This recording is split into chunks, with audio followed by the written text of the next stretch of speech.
Hello friends, स्वागत आहे आपलं. सुरुवात करतोय आपण ह्या नवीन सीरीजला.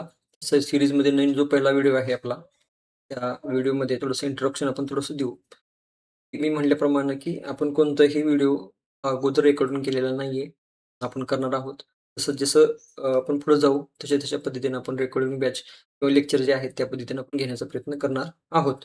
आता पहिल्या लेक्चरमध्ये आपण इंट्रोडक्शन लेक्चरमध्ये तुम्हाला सांगितलं होतं मी, की ह्या लेक्चरमध्ये आपण विषयाचे विभाग आपण केले होते आणि विषयाच्या विभागानुसार आपण जी मराठी भाषेचा परिचय असेल, त्या परिचयामध्ये आपण घेणार काय-काय आहोत. आता ह्या सगळ्या गोष्टी तुम्हाला माहीतच आहेत, की आपल्याला ह्या बॅचमध्ये घेत असताना 2-3 गोष्टी आपल्याला फोकस करायचा आहे. पहिली गोष्ट थोडासा जो प्लॅन असेल, तो प्लॅन आपल्याला एकदम व्यवस्थित व्यवस्थित फॉलो करायचा आहे. तो प्लॅन काय असणार आहे? ते प्लॅन आपण थोडं शिकवण्याच्या अगोदर तुम्हाला मी थोडं सांगतो आणि मग त्यानंतर शिकवायला आपण सुरुवात करणार आहोत. ठीक आहे. हे आय होप तुम्ही पहिला लेक्चर बघितलं असेल किंवा पहिला व्हिडिओ तुम्ही बघितला असेल. त्या पहिल्या व्हिडिओमध्ये तुम्हाला ह्याच्याबद्दल मी सगळी माहिती सांगितलेली आहे. अ, त्यानंतर जो पहिला लेक्चर आहे, तर 2 पद्धतीचे आहेत. थोडंसं मी आपल्या नोट्सबद्दल तुम्हाला सांगतो मी. आपण कशा-कशा पद्धतीने करणार आहोत. ह्या ज्या नोट्स आहेत तुम्हाला दिसत असतील. ह्या एक नोट्स आहेत आपल्याकडे.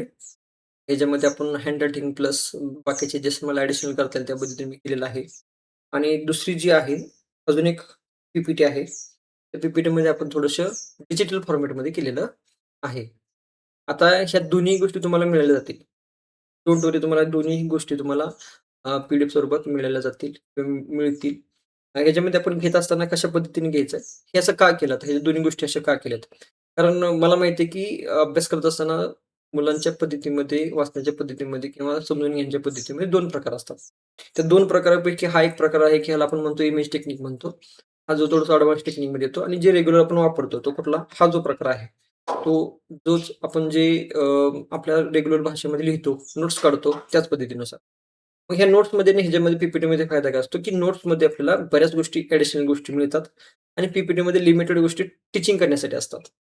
मग त्यामुळे आपण जसं सोयीस्कर पडेल, जसं मला योग्य वाटेल त्या पद्धतीने आपण आणि जसं आपल्याला बऱ्याच गोष्टी कव्हर होतील, अशा पद्धतीने आपण हे घेण्याचा प्रयत्न करणार आहोत. पहिले की मी थोडंसं फास्ट दोन्हीही तुम्हाला पी-डी-एफ किंवा दोन्हीही पी-पी-टी तुम्हाला मी दाखवीन. त्याच्यानुसार आपण थोडं-थोडं घेण्याचा प्रयत्न करायचा आहे. आता त्याच्यासोबत आपण करणार काय आहोत, समजा आपण धरून झाला, की आपण हा चॅप्टर बघितला, मराठी भाषेचा उगम इतिहास बघितला. बघितल्यानंतर आपल्याला लक्षात आलं, की आपण बऱ्याच गोष्टी ह्याच्यात चेक केल्या, की बाबा ह्याच्यामध्ये ह्या गोष्टी आहेत सर्व. हं. त्याच्यानंतर आपण हे टीचिंग केलं. आपण फास्टमध्ये सगळ्या गोष्टी रिवाईज करत गेलो आणि त्याच्यानंतर आपण सरतेशेवटी आपण एक गोष्ट करणार आहे ती म्हणजे ही, की हा तो प्रश्नपत्रिका तुम्ही नीट जर बघितली, तर ही प्रश्नपत्रिका किंवा हे प्रश्न आहेत ते कुठले आहेत बघा. ते आहेत राज्यसेवा, त्यानंतर एस-टी-आय, त्यानंतर पी-एस-आय, त्यानंतर मुख्य बी-ए. आता मला हे नक्की माहिती आहे, की तुम्ही फास्ट ट्रॅक बॅचसाठी आला आहात. ह्याचा अर्थ मी असं गृहीत धरतोय, सुरुवातीला सांगतोय, तुम्ही असं गृहीत धरतोय, की तुम्हाला अल्मोस्ट बऱ्याच गोष्टी सगळ्या माहीत आहेत. फक्त आपण काय करतोय त्याला टचअप देतोय. टचअप म्हणजेच काय, की आपल्याला फास्ट रिव्हिजन घेण्यासाठी प्रयत्न करतोय. आता ह्याच्यामध्ये अशा लोकांना थोडीशी अडचण येऊ शकते, की बाबा ती पहिल्यांदाच बघतात अशा लोकांना थोडीशी येईल. पण डोंट वरी तुम्हाला नोट्स अशा दिल्या जातील किंवा नोट्स तुम्हाला अशा पद्धतीचे आहेत, की तुम्ही कमीत कमी एवढे जर व्यवस्थित तुम्ही रिपीट बघितले ना, तरी तुम्हाला खूप झालं. ह्याच्यापेक्षा बाहेरचा प्रश्न येत नाही. त्याच्यामध्ये मग टेटसाठी कोणी फॉर्म भरला असेल त्याला सहज चालू शकतं. तलाठीसाठी चालू शकतं. देन पोलीस भरती तर साठीच आहेच आहे. पण बाकीच्या सर्व गोष्टीसाठी चालू शकतं. त्यामुळे बेस्ट वे हाच जो ऑप्शन आहे, की सर्वांनी चांगल्या पद्धतीने पहिल्यापासून आपल्याला काय करायचं आहे, सुरुवात करायची आहे. आता जास्त वेळ न घालवता आपण जो प्लॅन आहे, तो तुम्हाला प्लॅन सांगतो आपण करणार काय आहोत. सुरुवातीला आपण टीच करणार आहोत. आपण पहिलं काय टीचिंग करायचंय. त्यानंतर काय करायचंय, त्याच्या पाठीमागची पी-वाय-क्यू बघायचे आहेत. म्हणजे त्याला आपण काय म्हणतो क्वेश्चन बघायचे आहेत. ह्या 2 गोष्टी फॉर्मॅटमध्ये जायचं आपल्याला लक्षात ठेवा. कितीही वेळ लागू द्या, कितीही पद्धतीचा असू द्या, आपल्याला त्याच्यानुसार जायचं. कारण का? त्याचं कारण असं आहे, जर तुम्ही फक्त टीचिंग करून गेलो, तर तुम्हाला त्याच्या अ, उपयोग होणार नाही. त्याच्यानंतर तुम्हाला शेवटचं काय करायचं, होमवर्क असेल. होमवर्कमध्ये तुम्हाला ज्या गोष्टी मी सांगितल्या जाईल, की बाबा ह्या गोष्टी जाऊन तुम्ही बघा. ह्या पुस्तकातला जाऊन क्वेश्चन बघा, पी-वाय-क्यूमध्ये क्वेश्चन बघा. हे तुम्ही बघितलं ना, तर मला नाही वाटत, की तुम्हाला त्याच्यानंतरचा क्वेश्चन चुकणार आणि चुकणार पण नाही. हे नक्की फिक्स आहे. ठीक आहे. तर आता सुरुवात करतोय.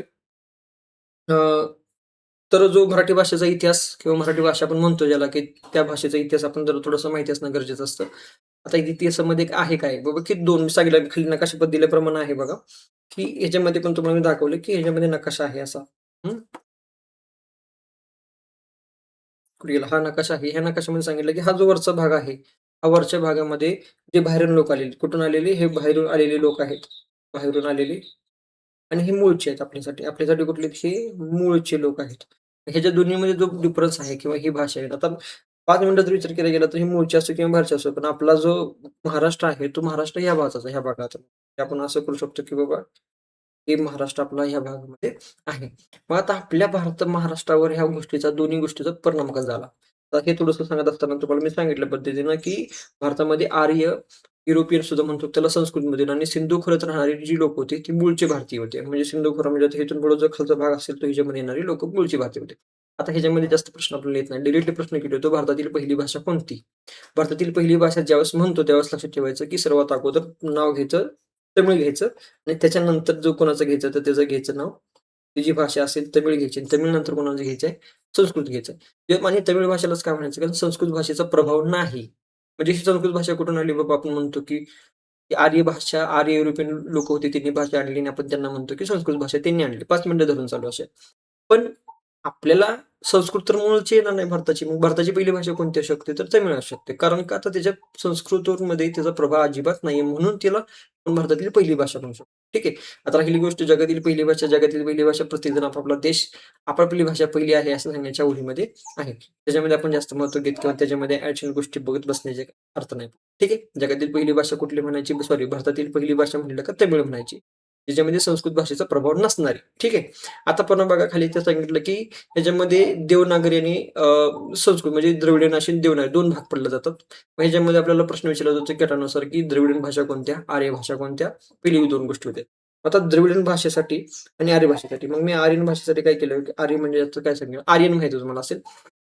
आर्यन आपल्याला शाहरुख खानचा मुलगा आर्यन, त्याच्यावरून आपण म्हणतो की त्याच्यामध्ये एका केसमध्ये सापडला होता. आठवतंय तुम्हाला? थोडंसं तो मध्ये एका मोठ्या केसमध्ये सापडला होता. आणि तो एक असं होतं की ते बाबा शिप होते, एक शिप होती. त्या शिपमध्ये तो त्यांचं काय होतं ते, त्या शिपिंगमध्ये एक बोट होती. त्या बोटीमध्ये ते सगळे बसले होते, आणि ते बोटीमध्ये बसल्यानंतर त्याची एक रॉ पार्टी किंवा रे पार्टी म्हणतो आपण त्याला, रे पार्टीमध्ये तो सापडला. आणि मग त्यानंतर ते सापडत असताना तिचं काय केलं, आपण इमॅजिन काय केलं, की बाबा तिथे एक महेंद्रसिंग धोनी नावाचा पण एक व्यक्ती गेला होता, आणि त्यानं काय म्हणलं, की मग तिथं गेल्यानंतर आर्यन त्याला काय म्हणला, की माही पास बघू. कारण आपण महेंद्रसिंग धोनीला आपण माही म्हणतो. ठीक आहे. मग त्याला ते आपण शॉर्टकटमध्ये माही म्हणतो. तर लक्षात ठेवा मी काय केलं, माही पास बघू. आता हे माही पास बघू ह्याच्यानुसार आपण काय केलं, की हे जे पहिलं आहे, म म्हणजे मराठी, ही म्हणजे हिंदी, पा म्हणजे पाली, स म्हणजे संस्कृत, ब म्हणजे बंगाली, आणि शेवटचं गुजराती. असे मिळून आपल्याला टोटल आर्य भाषा किती आहेत आपल्याकडे? टोटल आहे 6 भाषा. किती? टोटल 6 भाषा आपल्याकडे आर्य भाषा म्हणून ओळखल्या जातात.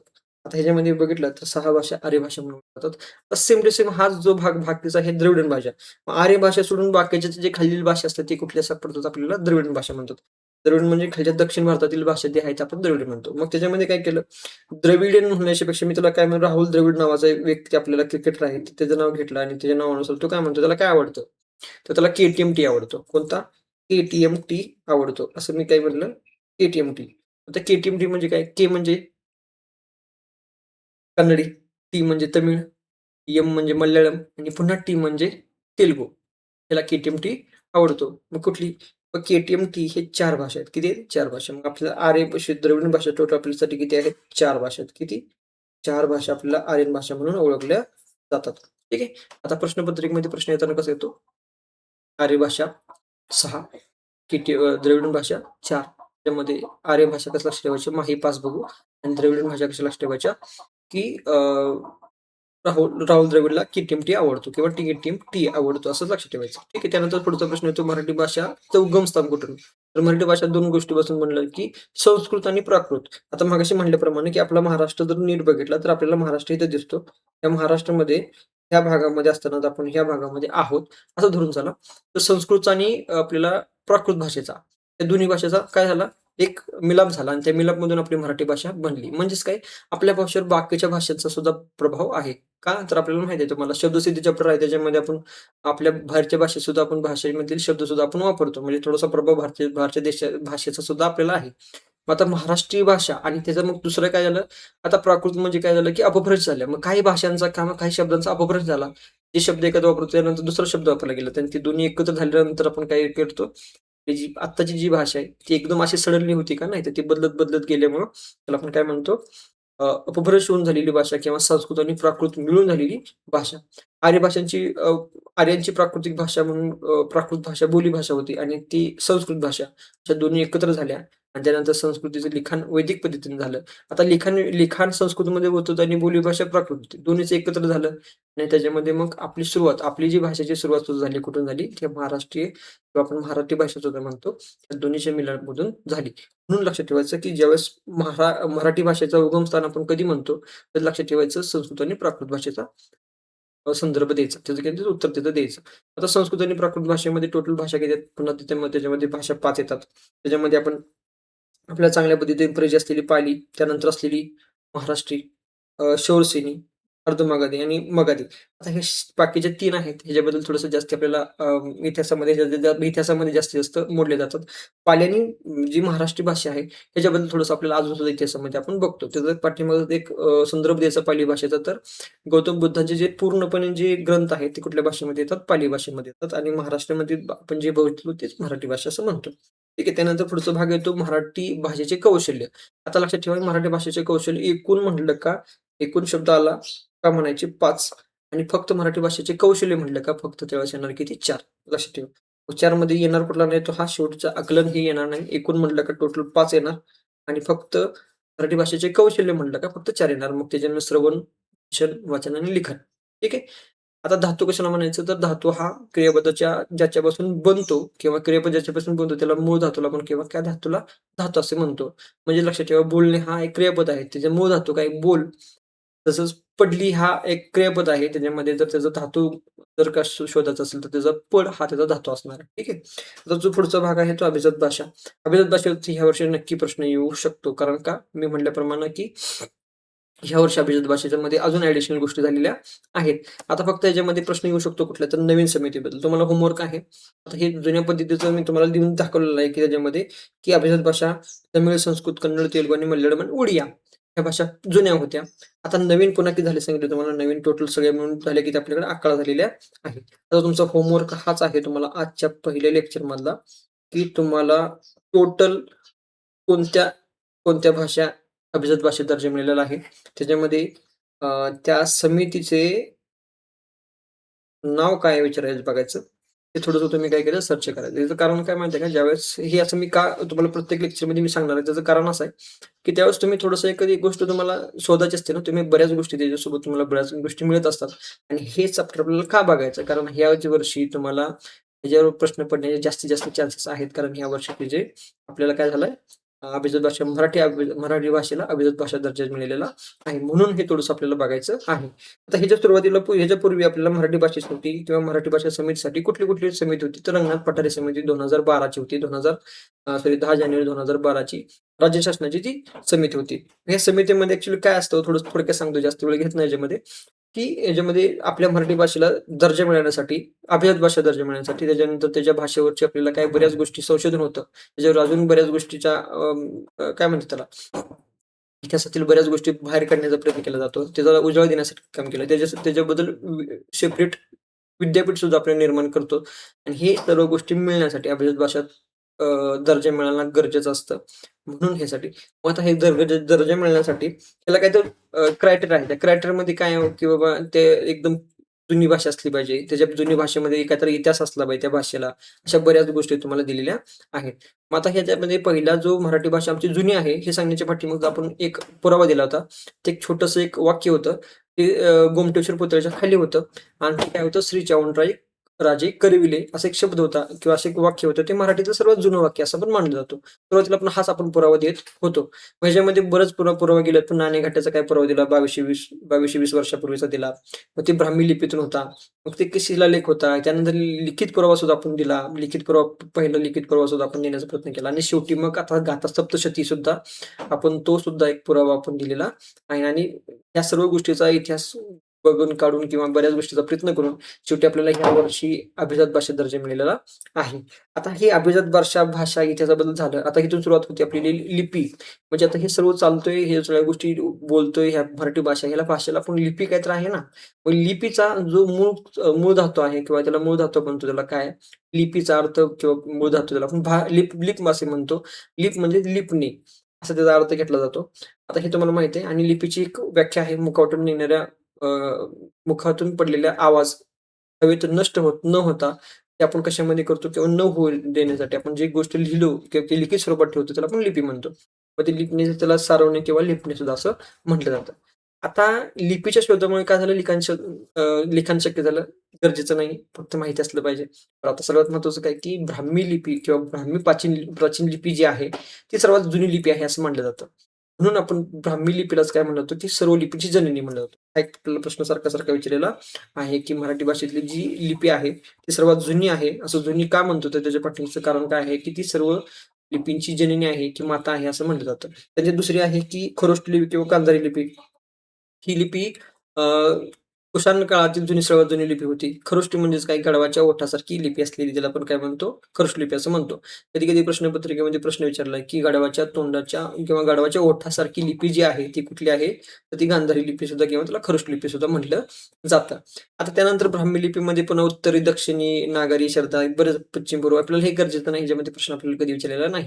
आता जी मूळची भाषा जी आपण लिहितोय, आपण बोलतोय, आपण लिहितो त्या गोष्टी सर्व कशातून लिहितो, की आता जे लिहिलेलं सुद्धा आहे ते कशामध्ये आहे? देवनागरी लिपीमध्ये आहे. आणि हीच आर्याची लिपी म्हणून तिलाच आपण पाळभौत लिपी म्हणतो. सुरुवातीची आपल्यासाठी जी महत्त्वाची लिपी होती ती कुठली होती? देवनागरी लिपी सुद्धा म्हणतो. मग देवनागरी लिपीचं वैशिष्ट्य काय आहे हो? की आता हे पहिली गोष्ट की तुम्हाला ह्याच्यावर प्रश्न विचारलेला आहे. जर आपल्याला प्रश्नपत्रिकेमध्ये प्रश्न येतोच. दुसरी गोष्ट देवनागरी लिपीचं वैशिष्ट्य काय आहे हो? ती डावीकडून उजवीकडे लिहिली जाते. आपण जसं लिहितो तर डावीकडून उजवीकडे जातं. आता ह्याच्यामध्ये अपवाद कुठली गोष्ट आहे, की ह्याच्यामध्ये अपवाद म्हणण्यापेक्षा, की आपल्यामध्ये एक दुसरी आपल्या सोबतची आपल्या भाषा आहे भारतातली एक, की जी आपण लिहितो ती उर्दू भाषा.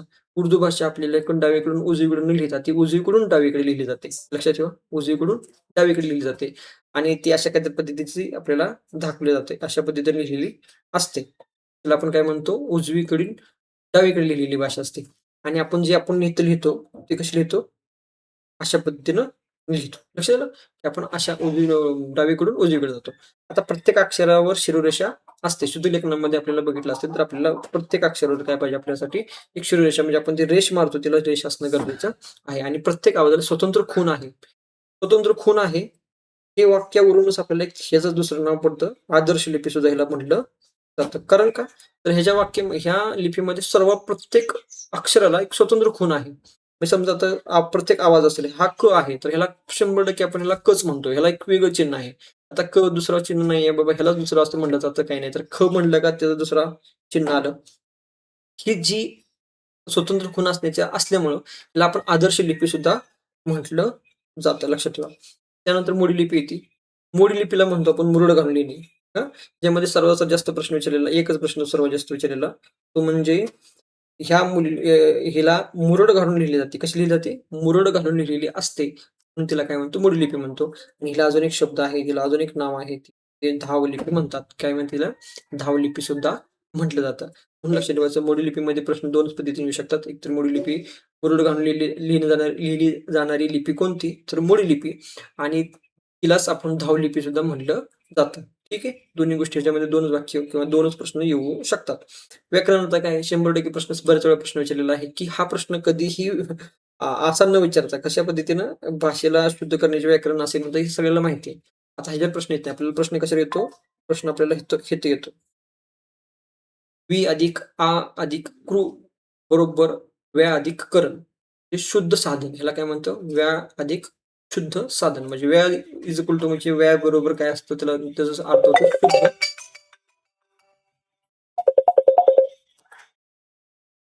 त्यालाच काय म्हणतो? शुद्ध म्हणतो. एकच मिनिट.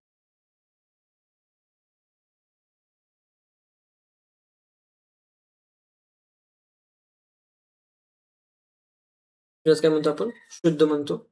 आणि शुद्ध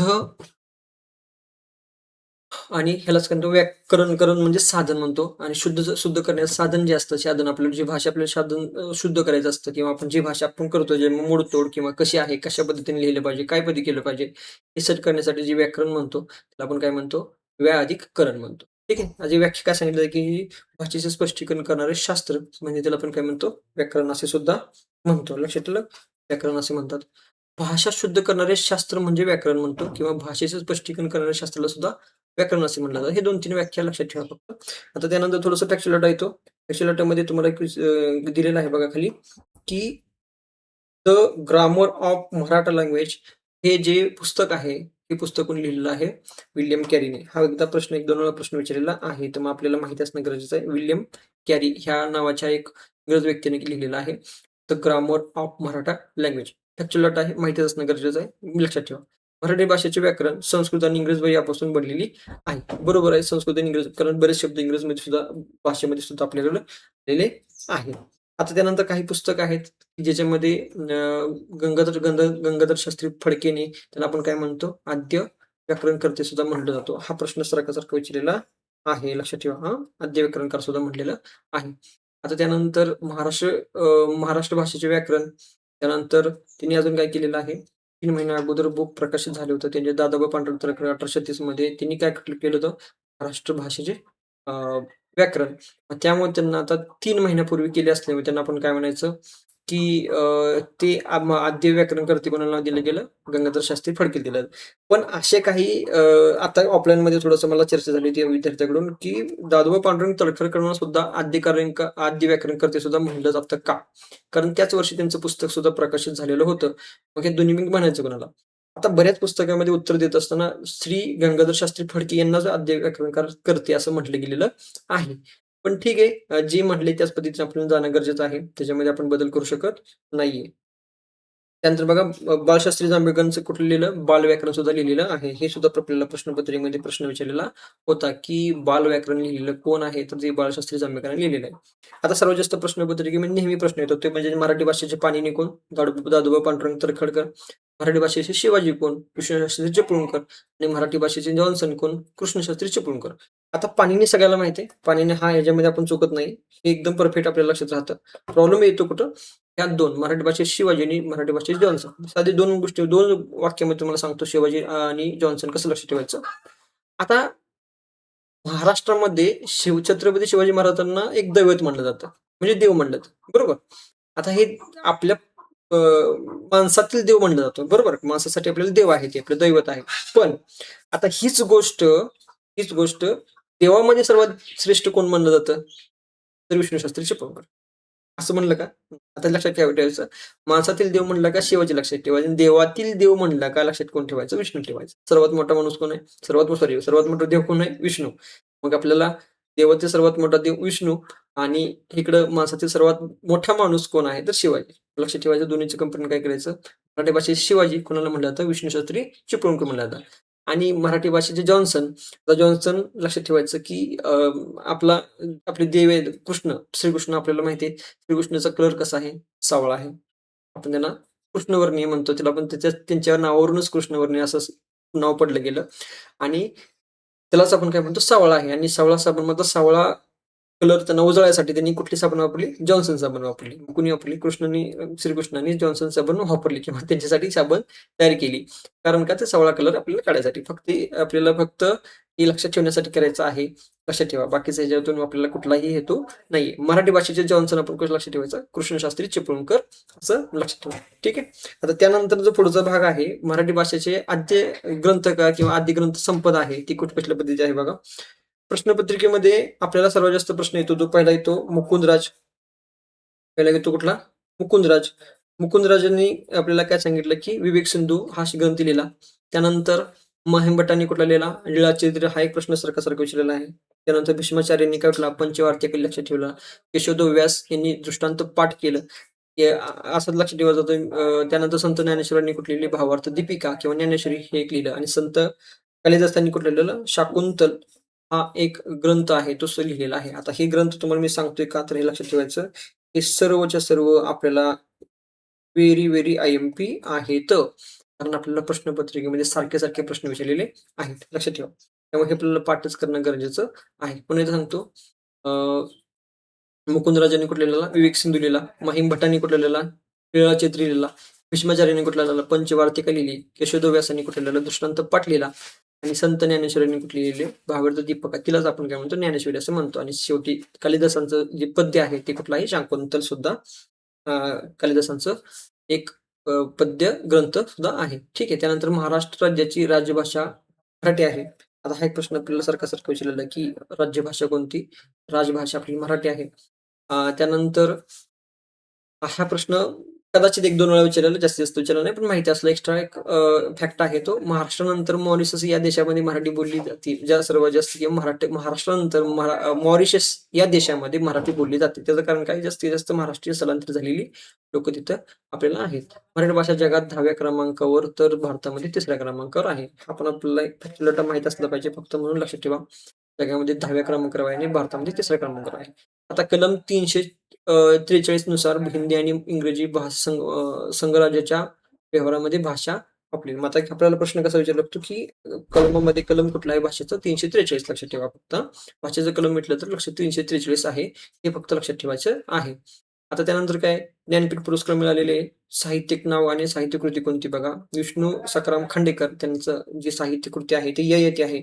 आता हा टेटमध्ये आहे, पोलीस भरतीमध्ये आहे, वेगवेगळ्या भाषेमध्ये आपल्याला हा प्रश्न विचारलेला जातो. त्यानंतर विष्णू वामन शिरवाडकर, त्यालाच आपण म्हणतो कुसुमाग्रज म्हणतो. त्यांचं जे साहित्यकृती आहे ती नटसम्राट आहे. त्यानंतर विदा करंदीकर आहे. ते आहे कुठलं? उष्टदर्शनी आहे. आणि भालचंद्र वामजी नेमाडे किंवा त्याला आपण भालचंद्र नेमाड्यांचं म्हणतो ते कुठलं आहे? हिंदू एक समृद्ध अडगळ. यांची बरीच पुस्तकं आहेत. त्याच्यामधलं हे एक पुस्तक सर्वात जास्त महत्वाचं आहे का? त्यानं त्या पुस्तकाबद्दल किंवा त्या पुस्तकासाठी त्यांना ज्ञानपीठ पुरस्कार मिळालेला आहे 2014 साठी. आता सर्वात जास्त शेवटी प्रश्नपत्रिकेमध्ये आपल्याला प्रश्न येतात. हा प्रश्न येतात, की मराठी भाषेचा गौरव दिन कोणता आहे? तर तो आहे 27 जे प्रश्न आपण बघणार आहे ते प्रश्न बघा व्यवस्थितपणे. प्रश्न कशा पद्धतीचे आहेत ते प्रश्नपत्रिकेमध्ये आपल्याला प्रश्न सोडवायचा. तुमचा पहिलाच प्रश्न असा आहे, की आदर्श लिपी खरी किंवा मराठी भाषा लिपी कोणत्या नावाने ओळखली जाते? तर थोडंसं तुम्ही काय करायचं, की एक होमवर्क तुम्हाला पहिलाच प्रश्न आहे. चला पहिला प्रश्न तुम्ही सोडवायचा आहे. आणि बाकीचे प्रश्न आपण इथं थोडंसं चेक करू. ठीक आहे. त्यानंतर बघा आता दुसरा प्रश्न काय आहे? देवनागरी लिपी लिहिण्याची बरोबर पद्धत ओळखा. आता ही बरोबर पद्धत आहे. थोडंसं नीट वाचा. बघा मी काय करतोय. आपल्याला प्रश्न सोपं वाटतो आपल्याला, खूप सोपं वाटतो. पण लिहित असताना किंवा प्रश्न सोडवत असताना किती गफलत येते बघा. देवनागरी लिपी उजवीकडून डावीकडे लिहिली जाते.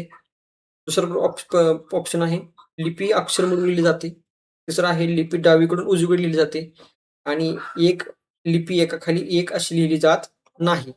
आता मला सांगा ह्याच्यातली बरोबर पद्धत ओळखायची किंवा बरोबर उत्तर ओळखायचं. त्या दोन आता तुम्ही 50-50 मध्ये तुम्ही 5 मिनिट विचार केला, की डावीकडून उजवीकडे किंवा उजवीकडून डावीकडे हे दोन्हीपैकी काहीतरी उत्तर असू शकतं. आणि नीट जर विचार केला तर तुम्हाला 5 मिनिटं गपलं. डावीकडून उजवीकडे होते का उजवीकडून डावीकडे होते? ठीक आहे. आता काय करायचं? हेच आपण मगाशी आपल्या पुस्तकामध्ये होतं. त्यावर देवनागरी लिपी डावीकडून उजवीकडे लिहिली जाते. लक्षात काय ठेवायचं? डावीकडून उजवीकडे. त्याचं उत्तर काय असलं पाहिजे? डावीकडून उत्तर क्रमांक 3 असलं पाहिजे. ठीक आहे. आता त्यानंतर सांगितलं बघा भाषाविषयक कौशल्याच्या किंवा भाषाविषयक कौशल्यांच्या साधारणपणे किती पायऱ्या पडतात? टोटल पायऱ्या पडतात आपल्याकडे 5 पडतात. टोटल म्हणलं की एकूण किती पडतात आपल्याकडे? 5 पडतात. आणि जर फक्त विचारलं की बाबा नुसतंच विचारलं असतं तर किती पायऱ्या पडतात? फक्त 4 पडतात लक्षात ठेवा. देवनागरी लिपी असणाऱ्या भाषा कोणत्या? आता मगाशी म्हटल्याप्रमाणे आता ह्याच्याने थोडंसं हा वेगळा थोडासा प्रश्न आहे बघा कसं? मराठी, गुजराती, हिंदी, संस्कृत. मराठी, हिंदी, इंग्रजी, कानडी. मराठी, तेलुगू, हिंदी, संस्कृत. मराठी, कानडी, गुजराती, बंगाली.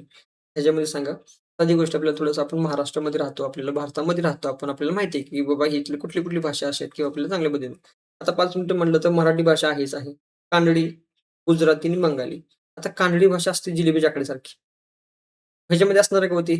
नसणार आहे. पुन्हा ह्याच्यामध्ये मराठी आहे बाबा आहे मला माहिती आहे. हिंदी पण आहे, संस्कृत पण आहे.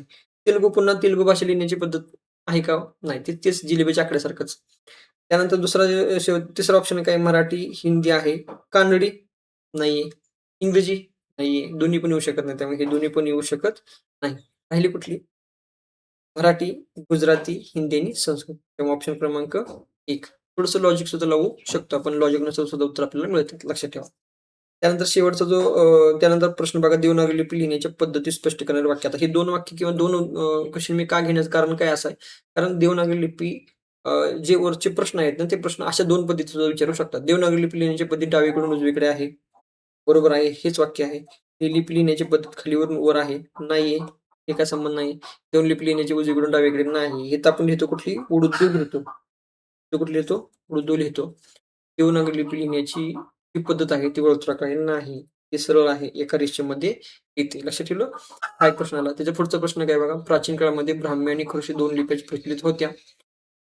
खरुश लिपी आर्यांची लिपी नाही. खरुश लिपी आर्यांची लिपी आहे का? नाही. खरुश लिपी नाही. लक्षात ठेवा. हे आपल्याला नाही. त्यानंतर ब्रह्मदेवाने निर्माण केलेली लिपीला ब्राह्मी लिपी असं सुद्धा म्हणतो. बरोबर. हे वाक्य बरोबर आहे. त्याचं काही अडचण नाही. प्राचीन लिपीत किंवा प्राचीन काळी भारतात ब्राह्मी आणि खरुश लिपी या 2 पद्धती प्रचलित होत्या. बरोबर आहे. हे सुद्धा वाक्य बरोबर आहे. त्यामुळे फक्त खरुश लिपी जागी आपण कुठली भाषा येणार आहे? आर्यांची भाषा कुठली? कुठली? देवनागरी. कुठली आहे? देवनागरी लिपी ही आर्यांची लिपी असं ओळखलं जातं. त्यामुळे उत्तर काय? ऑप्शन चुकीचं आहे. मग उत्तर काय असणार आहे? अ आणि क. हे तुम्हाला नवीन क्वेशन फॉर्मॅट अशा पद्धतीने येऊ शकतो. हं. येईलच असं नाही, पण येऊ शकतो. त्यामुळे आपण तरी तुला असलं पाहिजे, की आपल्याला कसं शोधलं, कशा पद्धतीने शोधायचं हे लक्षात ठेवा. भाषा केवळ संवादाचे साधन माध्यम नाही, तर साहित्याच्या संदर्भात आत्माविष्काराचे सर्वश्रेष्ठ माध्यम आहे. आता ह्याबद्दल तुम्हाला मी सांगतो, की आपल्या नोट्समध्ये हे सुद्धा आहे. फक्त तुम्हाला मी दाखवतो तुम्हाला तर ही नोट्स कुठं आहे. थोडंसं बघा, नीट बघितलं सुरुवातीच्या मध्ये जे वैशिष्ट्य आहेत, त्या वैशिष्ट्यामध्ये तुम्हाला सांगतो. हे बघा. तर सुरुवातीस महाराष्ट्र भाषेचा इतिहास आहे. व्याख्या तुम्हाला माहिती आहे. बोलणारा, ऐकणारा भाषा कशाला म्हणतात, ते सगळ्याला पण माहिती आहे. हां, विचारांनो. वैशिष्ट्य ध्वनिमय आहे. चला. त्यानंतर पुढचं काय आहे? अ, ध्वन्यात्मक असते. मनुष्याची सृष्टी तिला कळणं हे काही गरजेचं नाही. सगळ्यात महत्त्वाचं काय? अ, भाषा ही मानवाची निर्मिती आहे. हे एक माहीत पाहिजे आपल्याला. त्यानंतर काय? सर्वात महत्त्वाचं बघा. इथं भाषा फक्त संवादाचे साधन नसून साहित्याच्या संदर्भात आत्मविश्वासाचे सर्वश्रेष्ठ एक माध्यम आहे. हा जो प्रश्न आहे, हे सर्व जी शब्द आहेत ना, हे जे वाक्य आहेत ना, सॉरी, हे जे वाक्य आहेत ना, हे वाक्य कुठं ना कुठं तर आपल्याला इम्पोर्टंट आहेत. कुठं ना कुठं ते प्रश्नपत्रिकेमध्ये विचारलेले आहेत. अशीच वाक्य आपण इथे घेतलेली आहेत. लक्षात ठेवा. भाषा ही स्थळ काळानुसार बदलते. बरोबर आहे. त्यानंतर काय? अ, भाषेच्या स्वरूपात बदल होत जाणे ही भाषेच्या जिवंतपणाची लक्षणं आहेत. हे सुद्धा लक्षात ठेवा. सर्वात जास्त प्रश्नपत्रिकेमध्ये आता रिसेंटली प्रश्नपत्रिका विचारलेला प्रश्न हा आहे, की हे वाक्य विचारलं होतं, की भाषा ही नदीच्या प्रवाहाप्रमाणे बदलत जाते. हा प्रश्न आपल्याला विचारलेले आहे. हे थोडंसं, हे जे आता मी तुम्हाला वाक्य सांगितलं ना, हेच वाक्य तुम्हाला व्यवस्थित लक्षात ठेवायचे आहेत. हे तुम्हाला नोट्स तुम्हाला पी-डी-एफ तुम्हाला दिली जाईल. मी मगाशी म्हणल्याप्रमाणे, की आता अजून थोडंसं एक्स्ट्रा ह्याच्यामध्ये आपण काय करू शकतो, की भाषेचे घटक. हा प्रश्न विचारला आपल्याला, पण थोडंसं घ्या. भाषेचे घटक किती आहेत? 2 आहेत. भाषेचे घटक 2 पद्धती आहेत. भाषेच्या सुरुवातीच्या भाषा किती होत्या? हा प्रश्न विचारलेला आपल्याला. सुरुवातीची भाषा 3 आहेत. आपलं नेत्रपल्लवी, करपल्लवी आणि हावपल्लवी. जे नेत्र म्हणजे डोळ्याच्या हावभावातून बोलली जाणारी भाषा आहे, त्याला नेत्रपल्लवी म्हणतो. कर म्हणजे हात म्हणतो. त्याला कर शब्दाला संबंधित शब्द आपल्याला हात आहे आणि हाताच्या हावभावानुसार जी भाषा निर्माण होते, त्याला आपण हात किंवा करपल्लवी असं म्हणलं जातं. हावभावाची भाषा, त्याच्यामध्ये सर्व चेहऱ्यावरचे हावभाव, हाताची हालचाल आणि डोळ्यांची हालचाल ह्याच्यानं सर्व गोष्टीचा हावभावाची भाषा निर्माण होते किंवा ती हावभाव भाषा असते. आपण काय म्हणतो? हावभावाची किंवा हावभाव पल्लवी भाषा सुद्धा म्हणतो. त्यामुळे सुरुवातीच्या भाषा किती, तर टोटल 3 भाषा होत्या. त्यानंतर स्वरूपानुसार किती, स्वभावानुसार किती प्रकार पडतात? 2 प्रकार पडतात. स्वभावानुसार 2 प्रकार. मग स्वभाव कसे असतात? तो एक नैसर्गिक आणि एक कृत्रिम. कसे ठेवायचं काय? एक नैसर्गिक आणि एक कृत्रिम असे 2 भाषेचे प्रकार आहेत स्वभावानुसार. हा प्रश्नपत्रिका सुद्धा मध्ये विचारलेला आहे. आता याच्यामध्ये थोडंसं काय, की डिटेल माहिती म्हणण्यापेक्षा नैसर्गिक भाषेमध्ये पडताळा करून पाहता येत नाही. कुत्र्याचं भुकायचं आपण सांगू शकत नाही, नेमकं काय बोलतोय किंवा काय भुकतोय, कशासाठी भुकतोय माहीत नाही. पण कृत्रिम भाषेमध्ये पडताळा करून येऊ शकतो, कारण सांकेतिक खुणामध्ये लिहिलेलं असतं. आणि सांकेतिक खुणामध्ये आपल्याला स्पष्टीकरण किंवा पडताळा करून पाहता येतो. त्यानंतर बघा, सर्वात जास्त प्रश्नपत्रिकेमध्ये प्रश्न विचारलेला हा आहे, की मराठीची भाषेचे स्वरूपानुसार किती प्रकार पडतात? स्वरूपानुसार आपल्याला प्रकार पडतात 3. त्याच्यामध्ये मातृभाषा, आईपासून शिकलेली भाषा त्याला मातृभाषा म्हणतो. बोलीभाषा, समाजामध्ये जी भाषा असते त्याला बोलीभाषा म्हटलं जातं. आणि प्रमाण भाषा म्हणजे एक वृत्तपत्रामध्ये असेल किंवा उद्या तुम्हाला महाराष्ट्र शासनाकडून तुम्हाला पोलीस भरतीचं एक लेटर येईल. कशासाठी तुम्ही तुमची निवड झाली म्हणून लेटर दिलं. त्या लेटरमध्ये जी भाषा असते त्याला प्रमाण भाषा असं सुद्धा म्हणलं जातं. आता तुम्ही पाठीमागचं जुनं सगळं हेच आहे. आपण मगाशी बघितल्याप्रमाणे आर्य भाषा किती टक्के आहेत, द्रविड भाषा कोणत्या-कोणत्या आहेत आणि हेच आपण मगाशी ट्रिकनुसार बघितलेलं आहे. आता हे अपभ्रंश मगाशी म्हटलं तेच आहे. मी सांगितल्याप्रमाणे. त्यानंतर पुढचं बघितलं तर हे भाषेचे कौशल्य हेच मूळचे 5 आहेत. एकूण किती आहेत? सॉरी एकूण 5 आहेत, मूळचे 4 आहेत. हे अभिजात भाषेचा निकष काय असतो, काय हेच आपण मगाशी बघितल्याप्रमाणे. त्यानंतर पुढं काय शेवटचं आता मराठी भाषेचे प्राचीनता पुरावा कुठला? तर चांगले ऐतिहासिक उल्लेख पाहिजे, शिलालेख पाहिजे आणि प्राचीन ग्रंथ पाहिजे. आता उल्लेख तर आपल्याला सापडला, कुठे सापडला? प्राचीन पुरावा म्हणजे श्री गोमटेश्वर पुतळ्याच्या पाठीमागे आपल्याला श्री चव्हाणराय कळवले हे उल्लेख सापडला. त्यानंतर काय सापडलं? एक थोडंसं शिलालेख कुठे सापडले? अक्षी तालुका अलिबाग आणि कुलाबा जिल्हा कुलाबा म्हणजे रायगडमध्ये आपल्याला थोडंसं याच्याबद्दल सापडलं होतं. शिलालेख सापडला आणि नाटे आणि घाटामध्ये पण काही ठिकाणी आपल्याला शिलालेख सापडला आणि शेवटी ग्रंथ जो पाहिजे होता तो ग्रंथ सप्तशती 1250 म्हणजे पूर्वी जो सापडला तो ग्रंथ कुठे सापडला? हितकारात सापडला आणि ह्या पद्धतीनुसार आपल्याला जी पुरावे पाहिजे होते, ते पुरावे सर्व सापडले आणि त्यामुळं हे भाग ह्याच्यामध्ये टोटल 11 भाषा आपल्याला तयार झाल्या. किती झाल्या? टोटल 11 भाषा आपल्याला मिळालेल्या आहेत आत्ता. त्याच्यामध्ये अभिमानाची गोष्ट आपल्याला मराठी सुद्धा ह्या भाषेमध्ये आता ह्या वर्षी ॲड झालेली आहे. लिप म्हणजे सार्वजनिक लिप म्हणे हेच आपण बघितलं. खरष्टी गांधारी लिपी हेच बघितलं. देवनागरी लिपीला कशाच्या पद्धतीने म्हणलं तर त्याच गोष्टी आपण मगाशी बघितल्याप्रमाणे इथेही तेच बघतोय. पण हे थोडंसं डिजिटल फॉर्मॅटमध्ये बघतोय. डावीकडून उजवीकडे लिहिली जाते. प्रत्येक अक्षराला शिरोरेखा, शिरोरेषा दिसतात.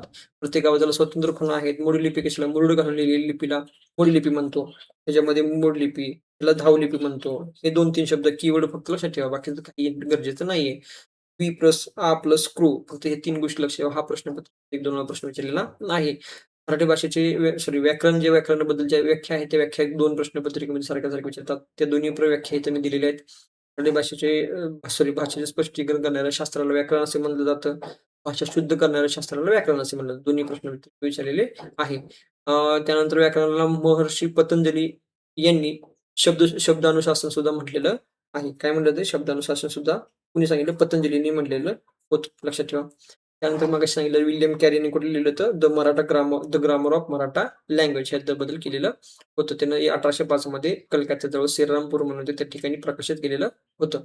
हे थोडंसं बाकीच्या एक्स्ट्रा ॲडिशनल गोष्टी तुम्हाला ह्याच्यामध्ये दिलेल्या आहेत. गंगाधर फडकेंनी दादा पंढरीकर काय म्हणलं जातं? बाळशास्त्री जांभेकरांनी काय ग्रंथ तेच तुम्हाला थोडंसं ह्याच्यामध्ये दिलेलं आहे. त्यानंतर महत्त्वाचे पाणिनी कोण आहे? शिवाजी कोण आहे? आणि जॉन्सन कोण आहे? ही मगाशी आपण चर्चा केली. त्यानंतर व्याकरणाचा भाग, वाक्य, वर्ण, शब्द हे ज्याबद्दल आपण पुढे बोलणारच आहोत त्या गोष्टीमध्ये आपण बघूच. त्यानंतर लिखाणाचे प्रकार कसे आदेशात्मक, वर्णनात्मक, ऐतिहासिक, तोंडात हे फक्त माहिती असलं पाहिजे. विषय जास्त चर्चा करू नका. मराठी भाषेची विषयीची महत्त्वाचे म्हणजे काय? मराठी भाषा मराठी झाली, पण त्यांना महाराष्ट्रीय प्राकृत भाषा अपभ्रंश झाला. आजची मराठी भाषा म्हणजे मगाशी म्हटल्याप्रमाणे, की मराठी भाषा आज जी बनली की उद्या तेच बनली असं नाही. याच्यामध्ये बदल होत गेलेला आहे, अपभ्रंश होत गेलाय. त्यालाच आपण काय म्हणतो, की बदल होणे. म्हणून नदीच्या प्रवाहामुळे हे जे बदलत प्रत्येक काळानुसार बदलत गेलेली भाषा आहे. त्यामुळे हिला आपण काय म्हणतो थोडंसं आजची मराठी भाषा आणि जी प्राचीन मराठी भाषा होती ह्याच्यामध्ये बराच फरक आहे. आता त्याच्यानंतर पुन्हा प्रत्येक काळामध्ये ह्या भाषेमध्ये बोलत असताना पण त्याच्यामध्ये बदल गेला. आद्यकालीन मराठी भाषा वेगळी बोलली जात होती. यादवकालीन वेगळी होती. बहामनी लिपीच्या काळामध्ये वेगळी होती. शिवकालीन सुद्धा वेगळी होती. पेशवेकालीन सुद्धा वेगळी होती आणि ब्रिटिशकालीन सुद्धा वेगळी होती आणि त्यानंतर स्वातंत्र्यानंतरचे जे आपण जे आत्ता ज्या युगामध्ये राहतो किंवा आत्ताच्या काळामध्ये आहोत त्याच्यामध्ये सुद्धा भाषेमध्ये बराच फरक आहे. त्यामुळे तुम्हाला काही जे जुने ग्रंथ तुम्ही बघत असाल किंवा जुने कादंबऱ्या वाचत असाल किंवा तुम्ही काही पुस्तक तुम्ही वाचले, तुम्हाला त्याच्यामध्ये भाषा थोडीशी अवघड वाटते. त्याचं कारण काय, की ज्या त्या लिपीमध्ये भले किती मराठी असू द्या, तरी तुम्हाला त्या भाषा थोड्याशा वेगवेगळ्या वाटत दिसताना आपल्याला किंवा समजताना थोड्याशा अवघड आपल्याला वाटतात. मगाशी सांगितलेले आद्य ग्रंथ हे सर्व तुम्हाला माहीतच पाहिजेत. कंपल्सरी माहिती पाहिजे तुमच्याकडे. हे असल्याशिवाय पर्याय नाही तुमच्याकडे हां. हे तुम्हाला IMP आहेत. हे तुम्ही सारख्या पद्धतीने बघा आणि PYQमध्ये हेच तुम्हाला विचारलेलं आहे. त्यानंतर पुन्हा थोडंसं मगाशी सांगितलं, की भाषेची कलम लक्षात 343 कलम लक्षात ठेवायचं.